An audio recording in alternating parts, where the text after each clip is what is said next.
Hello everyone, welcome in my video. So today's our topic is reserve constituencies. क्या पढ़ रहे हैं हम? 9th क्लास का पॉलिटी पढ़ रहे हैं और पॉलिटी का chapter number 4 and it is electoral politics. Electoral politics में जो टॉपिक है हमारा वो क्या है बच्चे? What is our system of election, कि इंडिया में जो इलेक्शन का सिस्टम है वो क्या है. इसमें जो इलेक्टोरल का जो इलेक्शन सिस्टम है इसमें एक वीडियो हम पहले कर चुके हैं जो था क्या था, इलेक्टोरल कंस्टिट्यूएंसीज, कि कैसे जो पूरी कंट्री है उसको अलग अलग कंस्टिट्यूएंसीज में डिवाइड कर दिया गया था. तो पूरी कंट्री को अलग अलग कंस्टिट्यूएंसी में डिवाइड कर दिया. अब जो हमारा टॉपिक है वो क्या है? रिजर्व कंस्टिट्यूएंसीज, कि पहले पूरे कंट्री को अलग अलग कंस्टिट्यूएंसीज में डिवाइड कर दिया. अब रिजर्व कंस्टिट्यूएंसीज, तो रिजर्व कंस्टिट्यूएंसीज की जरूरत क्यों पड़ी है? जो रिजर्व किया गया है वो रिजर्व कंस्टिट्यूएंसीज क्यों है? In an open electoral competition weaker section may not stand a good chance to win. मतलब वीकर सेक्शन ऑफ सोसाइटी, जो पिछड़े हुए लोग हैं जिनको किसी भी कारण से, जो बहुत ही कमजोर या वीकर सेक्शन है, जो बहुत ही पिछड़ा हुआ सेक्शन है, उसको बाकी लोगों के साथ लाने के लिए, बाकी के इक्वल लाने के लिए क्या किया गया है? कुछ सीट्स, कुछ कंस्टिट्यूएंसीज को रिजर्व कर दिया गया है कि वो जो कंस्टिट्यूएंसीज रिजर्व हैं उन पर सिर्फ और सिर्फ वही कैंडिडेट इलेक्शन में आ सकते हैं, इलेक्शन में खड़े हो सकते हैं. तो क्यों किया गया है? क्योंकि जो वीकर सेक्शन है सोसाइटी का may not stand a good chance to win, कि अगर उनको रिजर्व कंस्टिट्यूएंसीज नहीं दी जाएं तो बहुत ही कम या फिर ना के बराबर चांसेस हैं कि वो इलेक्शन में खड़े हों और वो इलेक्शन में जीत जाएं. क्यों नहीं?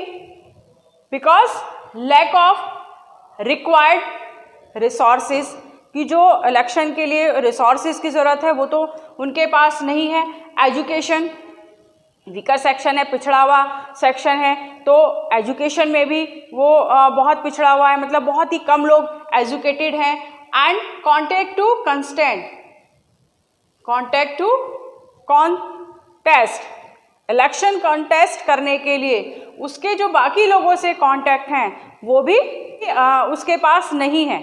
इट मीन्स कि वो उसके बहुत ही कम चांसेस हैं कि अगर वो बिना किसी रिजर्वेशन के इलेक्शन में आए तो वो जीत जाए. इसीलिए जो रिजर्व कंस्टिट्यूएंसीज हैं उनको इंट्रोड्यूस कराया गया.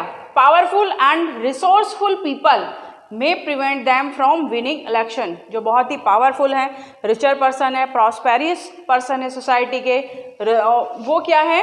मे प्रिवेंट दैम, उनको क्या करेंगे? वो रोकेंगे, उनको आगे आने ही नहीं देंगे फ्रॉम विनिंग इलेक्शन. मतलब एक तो बहुत ही पिछड़े, बहुत ही कमजोर या फिर बहुत ही वीकर सेक्शन है, बहुत ही गरीब हैं, उनके पास रिसोर्सेज नहीं है, उनके पास पावर नहीं है. दूसरी तरफ एक दूसरा सेक्शन है जिसके पास बहुत सारे रिसोर्सेज हैं, जो बहुत ही पावरफुल है. तो जो पावरफुल सेक्शन है वो उस वीकर सेक्शन को आगे बढ़ने ही नहीं देगा. तो इसीलिए इंट्रोड्यूस कराया गया रिजर्व कंस्टिट्यूएंसीज को. The system of reserve constituencies was introduce. तो आई होप ये समझ में आ गया होगा कि जो रिजर्व कंस्टिट्यूएंसीज हैं उनको इंट्रोड्यूस क्यों कराया गया. जो वीकर सेक्शन है, कंट्री का जो वीकर सेक्शन है, उसको बाकी के इक्वल लाने के लिए कुछ कंस्टिट्यूएंसीज को रिजर्व कर दिया गया. किसके लिए? फॉर एससीज, scheduled caste, and for STs, for scheduled tribes. तो जो शेड्यूल कास्ट हैं, जो टोटल हमारी कंस्टिट्यूएंसीज हैं, कितनी कंस्टिट्यूएंसीज हैं ये इससे प्रीवियस वीडियो में हमने पढ़ा था कि टोटल कितनी कंस्टिट्यूएंसीज हैं इंडिया के पास, वो आप मुझे बताएंगे कमेंट करके कि टोटल कितनी कंस्टिट्यूएंसीज हैं. तो उस टोटल कंस्टिट्यूएंसीज में जितने शेड्यूल कास्ट हैं उनके लिए 84 सीट्स को रिजर्व कर दिया गया. और जो एसटीज हैं, एसटीज जो शेड्यूल ट्राइब्स हैं, जो जंगलों में, जो फॉरेस्ट में रहने वाली प्रजातियां हैं, उनके लिए 47 सीट्स को. कहाँ पर, किस कंस्टिट्यूएंसी में कितना किया गया है ये उस पर कंस्टिट्यूएंसी पर डिपेंड करता है कि कंस्टिट्यूएंसी की जो पॉपुलेशन है वो किस तरह की है. ये उस पर डिपेंड करता है कि किस कंस्टिट्यूएंसी में कितनी सीट्स को रिजर्व किया गया है. तो ये जो रिजर्व सीट हैं जैसे 84 सीट्स एससीज के लिए रिजर्व है, तो यहाँ पर इलेक्शन में सिर्फ एससीज ही स्टैंड कर सकते हैं, वो खड़े हो सकते हैं, इलेक्शन लड़ सकते हैं। और ऐसे ही जो 47 सीट्स हैं एसटीज के लिए, तो वो इन सीट्स के लिए सिर्फ शेड्यूल ट्राइब्स के पीपल हैं वही खड़े हो सकते हैं, इलेक्शन लड़ सकते हैं। तो यहाँ पर रिजर्वेशन हो गया कि ये जो पिछड़े लोग हैं, पिछड़ा जो वर्ग है, उसको ऊपर लाने के लिए। अब later on this system was extended of the district and the local level. अब क्या हुआ कि ये जो रिजर्वेशन वाला जो सिस्टम था, अब आगे चलकर उसको थोड़ा सा और एक्सटेंड कर दिया गया और उसका विस्तार कर दिया गया, थोड़ा सा उसको बढ़ा दिया गया। कैसे? जैसे कि अगर हम बात करें अर्बन, पहले रूरल की बात कर लेते हैं। रूरल में तो जैसे पंचायत हैं, वहीं पर जो अर्बन है, अर्बन में क्या है, म्यूनिसिपैलिटीज़ हैं और कॉरपोरेशन हैं, तो वहाँ पर कुछ सीट्स रिजर्व कर दी गई हैं उसी तरीके से। जैसे यहाँ पर जो हमारे इलेक्शंस हैं, कौन से इलेक्शन, जो सेंट्रल लेवल के इलेक्शन है, विधानसभा और लोकसभा के इलेक्शन, तो लोकसभा से कौन चुनकर आते हैं, एमपीज चुनकर आते हैं, और विधानसभा से एमएलएज। तो उसी तरीके से 1/3 seats are reserved in rural and urban total bodies for women candidates. यहाँ पर जो हम ये पंचायत और म्यूनिसिपैलिटी की इसकी बात कर रहे हैं, वहीं पर जो 1/3 सीट्स हैं वो विमेंस के लिए रिजर्व कर दी गई हैं कि यहाँ पर सिर्फ और सिर्फ 1/3 पर्सन जो आएंगे वो विमेन कैंडिडेट ही आएंगे या इलेक्शन में खड़े होंगे। तो आई होप जो सेकंड हमारा स्टेप है, किस चीज़ का step, system of election. First step हमने पढ़ा इलेक्टोरल कॉन्स्टिट्यूएंसीज की, कॉन्स्टिट्यूएंसीज में पूरे के पूरा जो कंट्री है उसको कैसे डिवाइड किया। देन हमने देखा रिजर्व कॉन्स्टिट्यूएंसीज की, कुछ कॉन्स्टिट्यूएंसीज को रिजर्व किया गया, क्यों रिजर्व किया गया। तो आई होप ये दोनों जो इसके स्टेप हैं ये समझ में आ गए होंगे। अब देखते हैं बच्चे इसको जो थर्ड स्टेप है किसका, सिस्टम ऑफ इलेक्शन का, वो है वोटर लिस्ट। कंस्टिट्यूएंसीज हमारी हो गई फिक्स, रिजर्व कंस्टिट्यूएंसीज फिक्स हो गई। अब वोटर लिस्ट पे आ जाओ। वोटर लिस्ट को इलेक्टोरल रोल भी कहा जाता है। तो अब क्या है, अब वोटर लिस्ट तैयार होगी। वोटर लिस्ट तैयार होने का क्या मतलब है कि कौन लोग वोट देंगे, हु कैन और who can not cast their vote. ऐसा तो नहीं है कि जितने भी लोग हैं, साथ जितने भी लोग हैं वो वोट कर सकते हैं, उसके लिए भी कुछ क्राइटेरिया है या फिर प्रोविजन है। प्रोविजन क्या है, constituencies are decided who would be cast vote now. अब इसके बाद जो नेक्स्ट स्टेप होगा वो ये होगा कि उस कंस्टिट्यूएंसी से कौन लोग वोट कर सकते हैं। तो वो क्या है, list of person eligible to vote, electoral roll और वोटर लिस्ट। पूरी की पूरी एक लिस्ट प्रिपेयर की जाती है, हर कंस्टिट्यूएंसी की लिस्ट प्रिपेयर की जाती है।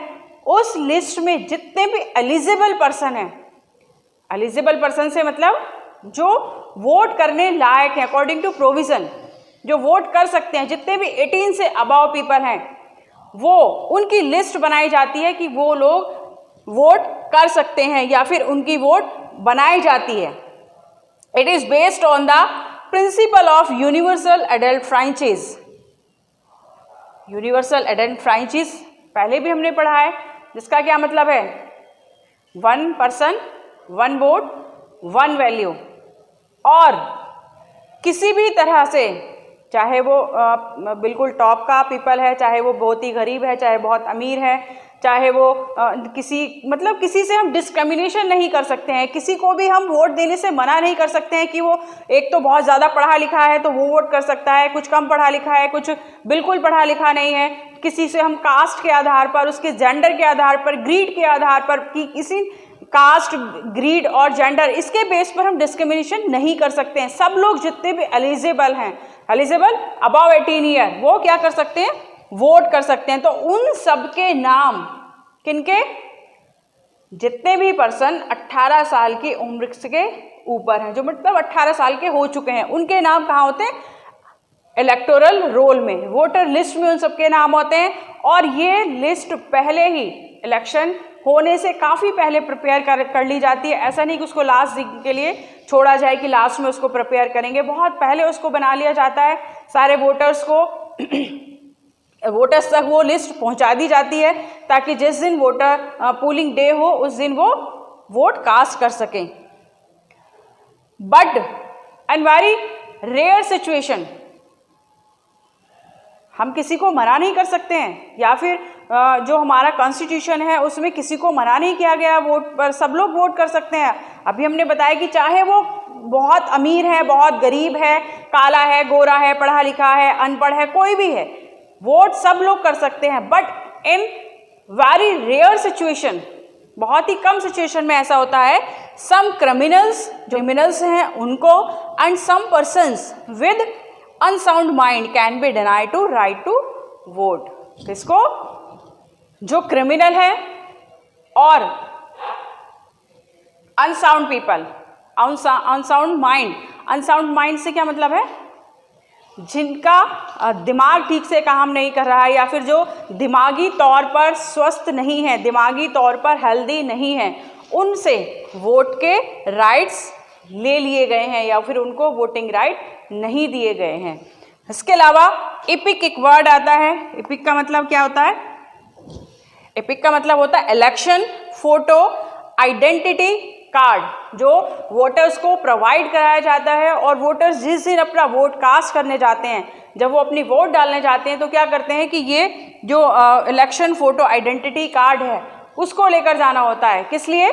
कि उसको दिखाकर वो क्या कर सकते हैं, अपनी वोट कास्ट कर सकते हैं। लेकिन सिर्फ ऐसा नहीं है कि अगर फोटो आइडेंटिटी कार्ड नहीं है तो उसके अलावा दूसरे भी कुछ आइडेंटिटी कार्ड वो अपने ले जा सकते हैं, जैसे ड्राइविंग लाइसेंस है, जैसे राशन कार्ड है। इन सब चीज़ों को भी वो ले जा सकते हैं और उसको दिखाकर वो अपना वोट कास्ट कर सकते हैं। वहीं पर updation of voter list. Updation of voter list क्या है? अपडेशन ऑफ वोटर लिस्ट का मतलब होता है बच्चे कि जो लिस्ट है, जो एनरोल, जो इलेक्टोरल रोल है, वोटर की लिस्ट है, उसको एवरी 5 ईयर, आफ्टर 5 ईयर, मतलब जब भी इलेक्शन होते हैं उसको क्या कराया जाता है, उसको अपडेशन कराया जाता है, उसको अपडेट कराया जाता है। क्यों कराया जाता है उसको रिन्यू? कि उसमें जितने भी इन 5 साल के अंदर जितने भी लोग एलिजिबल हो गए हैं, एलिजिबल मतलब जो 18 साल के हो गए हैं, उनके नाम इंक्लूड किए जाते हैं। किस में इंक्लूड किए जाते हैं? वोटर लिस्ट में। उन लोगों के नाम उसमें इंक्लूड किए जाते हैं। और वो लोग जो माइग्रेट कर गए हैं, कंट्री से चले गए हैं, या फिर जिनकी डेथ हो गई है, उनको क्या कर दिया जाता है? उनको डिलीट कर दिया जाता है, रिफ्रेश किया जाता है, लिस्ट को अपडेट किया जाता है। उसको कहते हैं अपडेशन ऑफ वोटर लिस्ट, कि हर 5 साल में जो वोटर लिस्ट है उनको अपडेट किया जाता है कि जितने पर्सन एलिजिबल हो गए हैं उनके नाम उसमें ऐड किए जाते हैं, और जितने लोगों की डेथ हो गई है उनके नाम उसमें से डिलीट कर दिए जाते हैं। सो आई होप जो सिस्टम ऑफ इलेक्शन है इसके हमने 3 स्टेप्स पढ़ लिए हैं। फर्स्ट स्टेप हमने इलेक्टोरल कंस्टिट्यूएंसीज को समझ लिया, सेकंड स्टेप हमने रिजर्व कंस्टिट्यूएंसीज को समझ लिया, एंड थर्ड वोटर लिस्ट को हमने समझ लिया। तो 3 स्टेप हम पढ़ चुके हैं, अभी इसके 2 स्टेप बचे हैं। तो नेक्स्ट जो हमारा टॉपिक होगा बच्चे वो क्या होगा? Nomination of candidates. मतलब वोटर लिस्ट बन चुकी है, अब क्या होगा? नॉमिनेशन।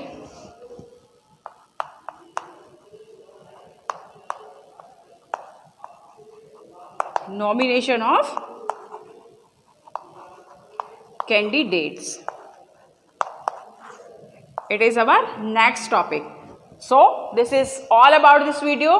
मिलते हैं नेक्स्ट वीडियो में, और टॉपिक होगा हमारा नॉमिनेशन ऑफ कैंडिडेट्स।